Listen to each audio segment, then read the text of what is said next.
Bienvenidos a Curiositates Mundi. Hoy descubriremos las motos que más han marcado el mundo en 2025. Escucha esto. 1. Honda. Más de 20 millones de motos vendidas hasta marzo de 2025. Su icónico Super Cub supera los 100 millones fabricados en la historia. 2. Hero Moto Corporation, 5.9 millones vendidas en 2024. Su modelo estrella, la Extreme 125R, creció un 53% en ventas. 3. Yamaha, 4.6 millones en 2024. Destacan sus series deportivas YZF y la Naked MT. 4. Yadea. Cerca de 4.3 millones vendidas en 2024, pese a una caída del 13% en ventas. 5.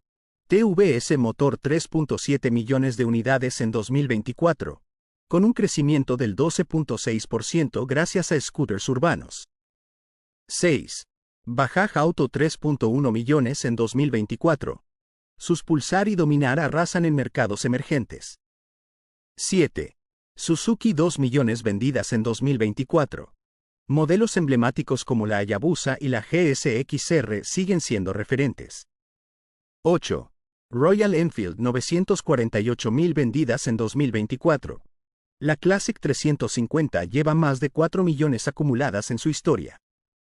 El mundo de las dos ruedas sigue evolucionando, y estas marcas y modelos están marcando el camino.